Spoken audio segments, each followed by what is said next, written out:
If you really want to understand the anxieties and the hidden pressures of a society at any given moment, you don't actually need to look at its political speeches. Right. Or its economic policies, Okay. honestly. You just need to look at how it runs its middle schools. I mean, imagine walking into this, like, highly modern wellness retreat. Oh, yeah. The air is just thick with talk of mindfulness and emotional maturity and, doing your daily gratitude journals. Sounds incredibly relaxing. Right. But then, right in the middle of a meditation session, the instructor just hands you this advanced physics textbook. Yeah.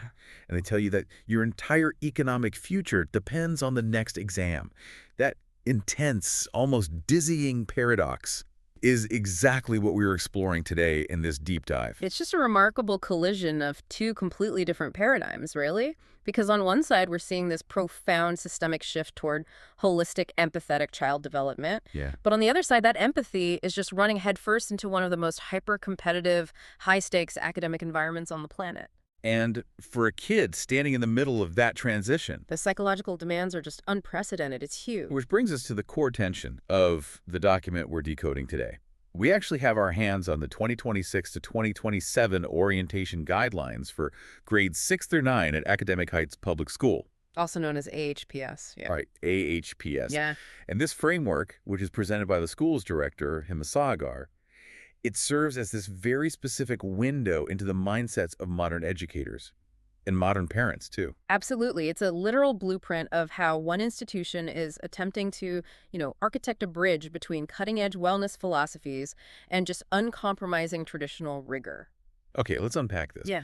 Because to understand the highly specific rules they enforce on a random Tuesday afternoon, we first have to look at the foundation, like how they define the fundamental purpose of education itself. And that foundation is everything. I mean, the entire operational structure cascades directly from it. AHPS, they don't just operate on the assumption that they're there to teach math and science.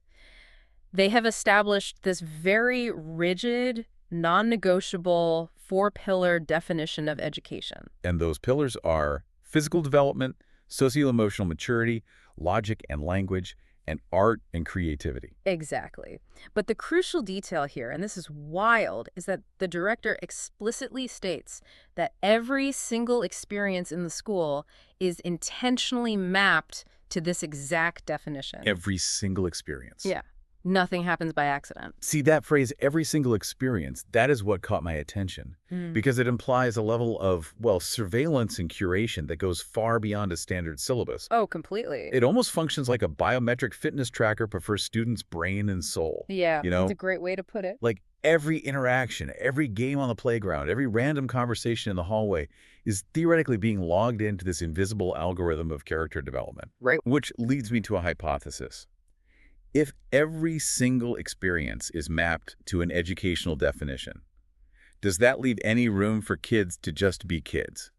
Oh, Like if we optimize every single moment for a specific developmental outcome, do we just eradicate the space for unoptimized chaotic play? What's fascinating here is that the school's architects would likely argue that chaotic play actually is mapped. Wait, really? Yeah, they would just categorize it under, physical development or socio-emotional maturity. But your point about optimization, that's the key to understanding modern educational theory. Everything has a label. Exactly. It is an entirely engineered environment. The belief is that leaving development to chance is basically a disservice to the student. Wow. And you see this engineering applied relentlessly to their curriculum modernization. I mean, they aren't waiting for high school to introduce the cognitive frameworks of the future. Oh, yeah, the AI stuff. Right. Computational thinking and artificial intelligence, that is not an elective. It's a brand new, standard, mandatory subject for everyone up to the 9th grade. And the mechanics of teaching computational thinking to an 11-year-old are totally different from just teaching them how to code. Completely different. You're essentially rewiring their entire approach to problem solving. Like you're teaching them how to break a massive, complex issue down into algorithmic, bite-sized pieces. Right. It's about the framework of thinking itself. Yeah. And alongside that cognitive rewiring, they're required to complete 3 mandatory vocational education projects every single year. Which is a lot of work. Right. So a middle schooler is learning AI, executing hands-on vocational projects, and managing this whole 4-pillar developmental structure all at once. It is a dense cognitive load, for sure. but it's designed to make them adaptable. The vocational projects kind of ground that abstract computational thinking in tactile reality. Makes sense. And this extreme curation of their technical skills, it extends directly to their cultural identity, too. Yes. They aren't just engineering how these kids code and build.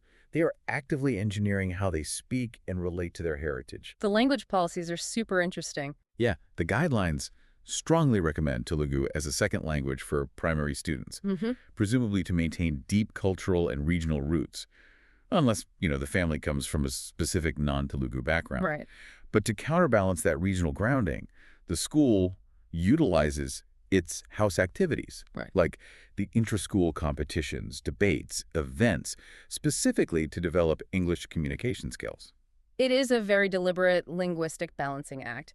The underlying philosophy seems to be that fluency is essentially a tool of mobility. Ah, They're curating the linguistic environment to say, we want you culturally grounded in your immediate geography, but we really need you to be globally articulate. So English is treated as the operational language of future commerce. Exactly. While Telugu grounds their socio-emotional identity, and Yep. because they're defining education so broadly across these physical, emotional, logical, and creative pillars, the traditional methods of evaluating a student completely fall apart. I mean, you cannot have a four-pillar holistic philosophy and then just slap a standard multiple-choice test on a desk at the end of the year to see if it worked. No, the evaluation mechanics have to match the architectural philosophy. Precisely. So they divide the syllabus into two terms, utilizing both multiple and written assessments. But the stated goal of these assessments, and this is a direct quote from the guidelines, is to address the diversity of talents a child may have. That phrasing alone represents a massive functional departure from the rigid, standardized testing model. How so? Well, the old model assumes there's one type of intelligence and it just tests for it. The AHPS model assumes intelligence is plural, and it attempts to build an assessment that can capture all of that. Which brings us to how they handle new students. Yeah. Because this is where the policy actually meets the pavement. Right? Oh, this is a huge pain point in traditional school. Think about the psychological state of a kid transferring to a new school after the academic year has already started. Yeah. Usually, that is a pure cortisol spike. The absolute worst. It's a nightmare of catch-up work, failing grades, and feeling perpetually behind because you missed the first month of material. Exactly.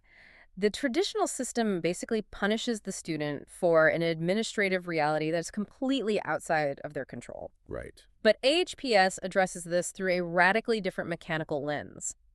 If a new student misses the April syllabus, the school actually provides ready-made material and a brief revision. Okay, that's helpful. But the crucial mechanism is this. The director explicitly states that to remove undue burden on the child, the first assessment for new kids will only cover what they have actually been taught. Wow.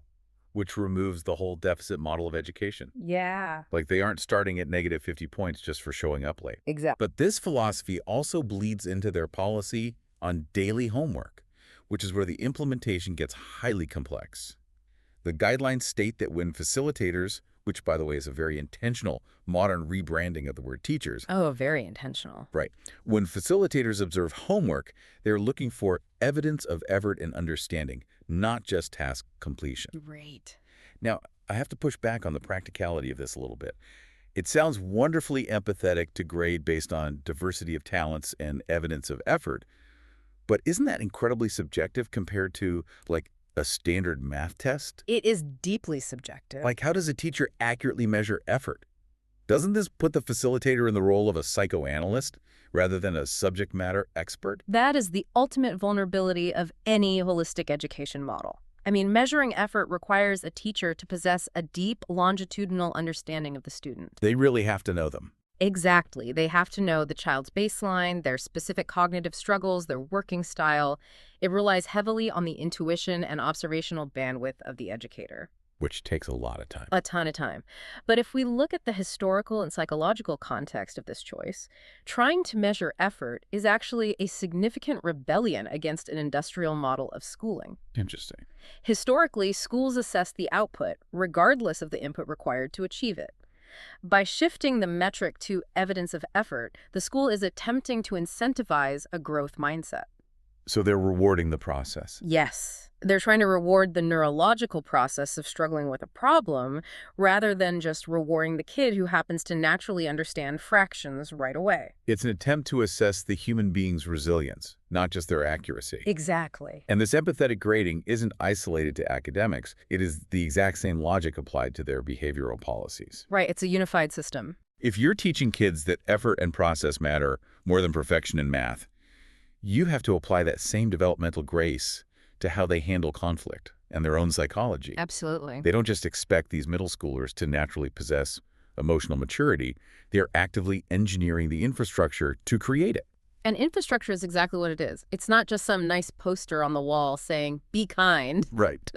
For instance, simply to transition into this new curriculum, students are required to attend specific workshops on critical thinking and reflection. Wow. They aren't just handed a syllabus. They are handed the mental frameworks required to process the syllabus without burning out.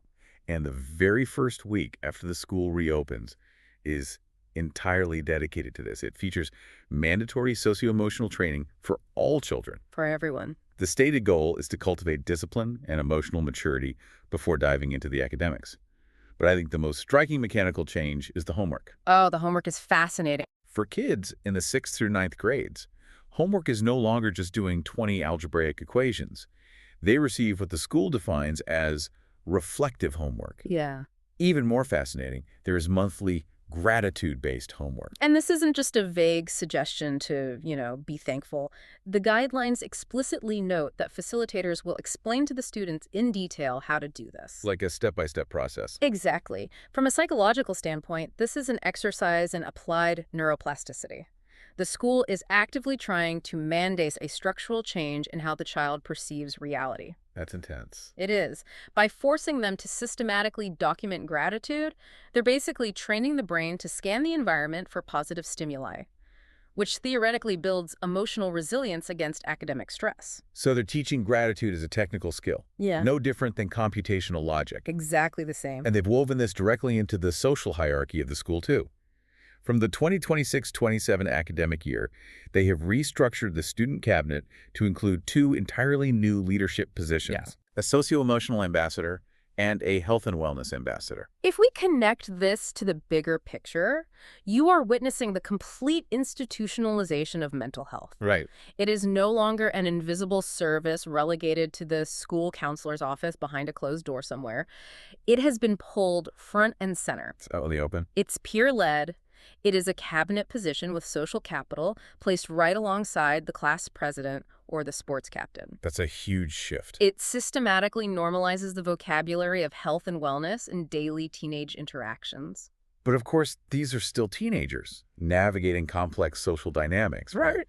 And conflict is inevitable. Always. The guidelines actually address how the school handles behavioral issues, specifically regarding violence or severe misconduct. They utilize a tiered counseling approach. Right. First, the child is counseled by the facilitators. If the behavior continues, it escalates to the principal. But if it's repeated after that, the child faces a consequence labeled reflective isolation. Reflective isolation. When I read that, it struck me as a brilliantly modern, highly psychological rebranding of the traditional timeout or detention. That's exactly what it is. It changes the entire mechanism of the punishment. Traditional detention triggers a child's stress response. It's punitive, it induces shame, it activates fight or flight. Yeah, it's designed to be unpleasant. Right. But reflective isolation is linguistically designed to trigger the parasympathetic nervous system. It completely changes the framework of the intervention.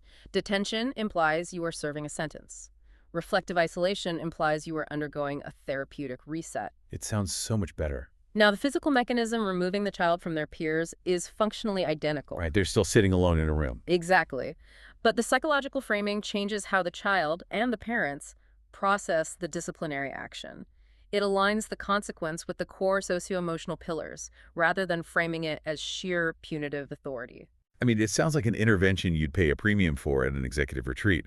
But here, it's just what happens when you act out in the courtyard. Right. Now, for anyone listening, if you're starting to think this school is just a purely free-flowing, emotionally driven environment where everyone just sits in a circle processing their feelings, here's where it gets really interesting. Because it is not just that. Not at all. Yeah. Because beneath all this highly modern, empathetic wrapping is a shockingly strict traditional backbone that enforces absolute compliance. The contrast is jarring, honestly, Yeah. but intentional. Yeah. The socio-emotional empathy does not override the demand for operational rigidity. The daily expectations are incredibly blunt and traditional. Very traditional. Students must form a line. They must speak only in English on the school grounds. They must use the dustbin. And the tone directed at the parents is arguably even stricter than the tone directed at the kids. Oh, absolutely. The guidelines demand, quote, drop your child off on time. There are absolutely no half-a-day permissions. Zero exceptions. Meaning, you cannot pull your kid out of the educational ecosystem early for a family event or a minor appointment. And the language they use regarding assignments is fascinating. It's very aggressive. They issue a direct warning to parents. Don't be a homework defaulter, a defaulter. Yeah. That is financial, contractual language. Yeah. It frames the educational relationship not as a loose community, but as a strict service-level agreement. Exactly. You aren't just missing a worksheet. You are defaulting on a contract. It really exposes the underlying social contract of the institution. The school is essentially saying to the parents, we will provide this incredibly nuanced, modern, socio-emotional education for your child, but in exchange, we demand absolute operational compliance from your household. You'd have to play by the rules. There is no room for parental improvisation at all. And perhaps the most brilliant yet controlling example of this operational rigidity is the birthday rule. The birthday rule is wild. It really is. No chocolates or sweets are allowed to be distributed on a student's birthday. If a child wants to celebrate and hand something out to their classmates, they are only permitted to distribute books. Books instead of chocolate. Think about what is happening there mechanically. It's like an emotional import tariff. Oh, that's a brilliant way to phrase it. The school is taking a moment of high social capital, a child's birthday, and taxing the sugar to subsidize literacy. Yes. They're hijacking the child's natural dopamine hit and redirecting it to feed the school's core pillars of logic and language. Emotional import tariff is the exact right way to look at it. From a sociological standpoint, it also flattens the socioeconomic dynamics of the classroom. How so? Well, it removes the implicit competition of which kid brings the most expensive imported chocolates, replacing it with a standardized academic exchange. Oh, wow. I didn't even think of that. It's a highly effective way to leverage a personal milestone for institutional gain. It is relentlessly efficient. And that relentlessness reaches its absolute peak with the massive academic pivot that occurs in the middle school years. This is the real shocker. The guidelines outline that preparation for IIT and NEET, which are the absolute apex of brutal, high-stakes Indian engineering and medical entrance exams, is strictly optional for grades 6 and 7. Okay. Optional. But for grades 8 and 9, this intense, highly technical make-or-break test prep becomes entirely mandatory for every single student. This raises an important question about the ultimate objective of this entire educational architecture. Right. For the first few years, the system is deeply skewed toward discovering diverse talents, removing undue academic burdens, and, filling out gratitude journals. Student. But the moment a child hits 8th grade, so they're around 13 years old, the funnel drastically, violently narrows. It's a huge bottleneck. Suddenly, regardless of that heavily nurtured diversity of talents, every single student is mandated to prepare for the exact same standardized, highly technical entrance exams. The whiplash is just staggering.